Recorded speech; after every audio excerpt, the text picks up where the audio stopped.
The Bahamas government suspends issuing visas for Haitians. And in sport, West Indies make a strong start in the first test against India in Antigua. I'm Ricardo Robertson. This is Caribbean in 10 for Thursday, August 22nd. I'll be back with the details after the break.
The government of the Bahamas has suspended issuing visas to Haitian nationals until further notice.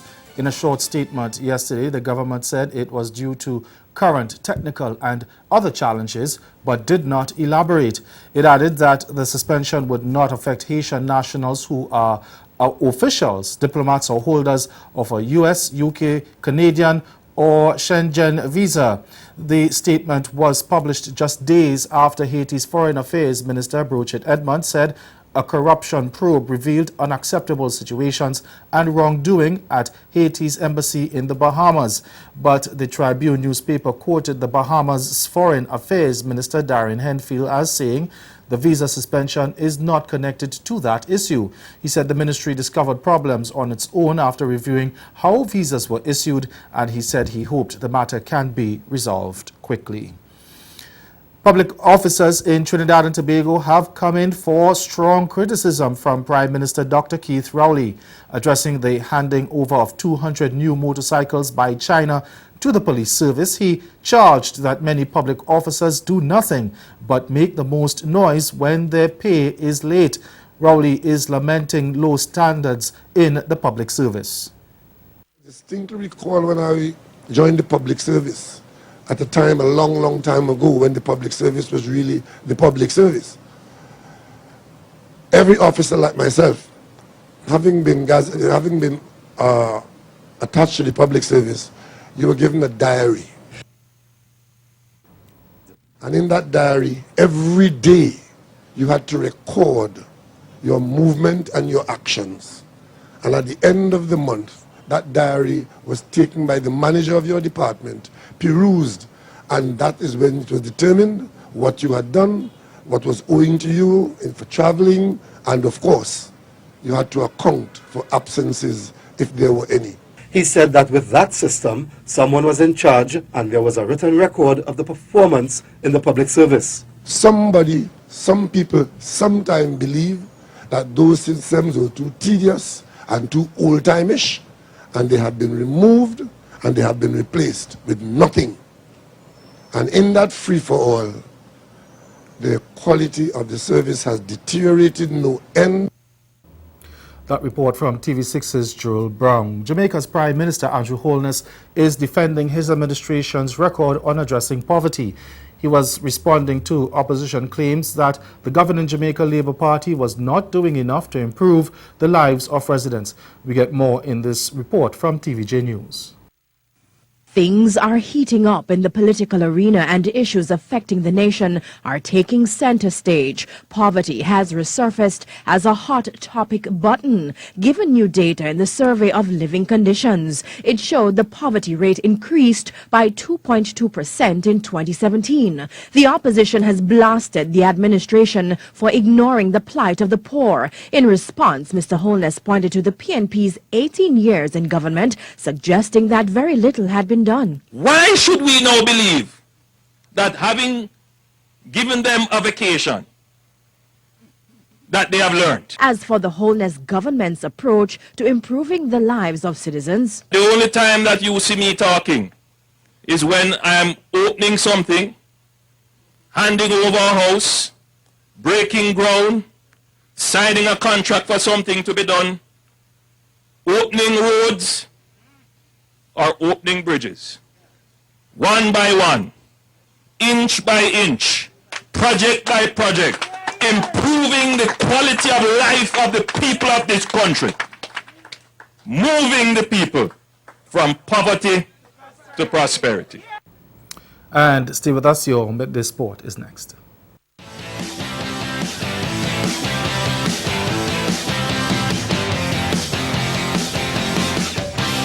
All right, guys, we're going straight into our women's finals here in beautiful Racine, Wisconsin. We have Amy and Lisa versus Jessica and Delaney. Lisa starts us off, serves that over to Delaney. Delaney goes on up into the block of Amy. She hits over on a one. Delaney hits it over on a one. Amy goes back up. Return to Amy. You know, we hear about the dangers of identity theft all the time. Sophisticated computer hackers break into databases of companies with eerie regularity, stealing the sensitive information of millions of consumers. Companies like Saks Fifth Avenue, Target, Walmart, even Equifax have all been hit, and it's more than probable that some of your data is out there on the dark web. Federal authorities in Washington state said they have caught the person who hacked into Capital One's computers and made off with the personal information.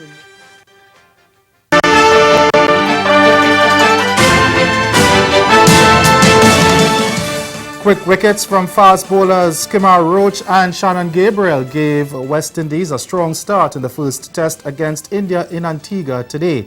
Sent in at the Sir Vivian Richards Stadium, the bowling pair rattled India's top order, with Roach removing opening batsman Mayank Agarwal for 5 and Chattiswar Pujara for 2, while Gabriel got the big wicket of captain Virat Kohli for 9 as India were left reeling on 25 for 3 after 7 overs.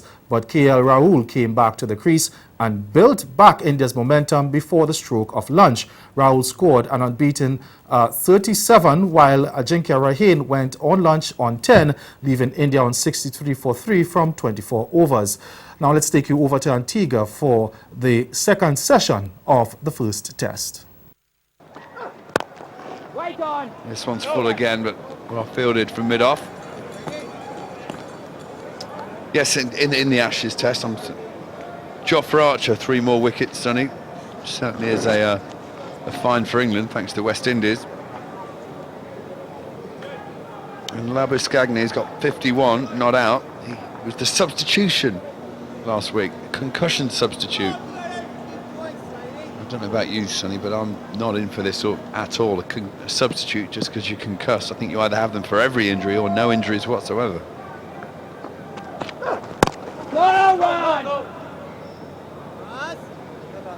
We'll talk about that next over. 92 for 3.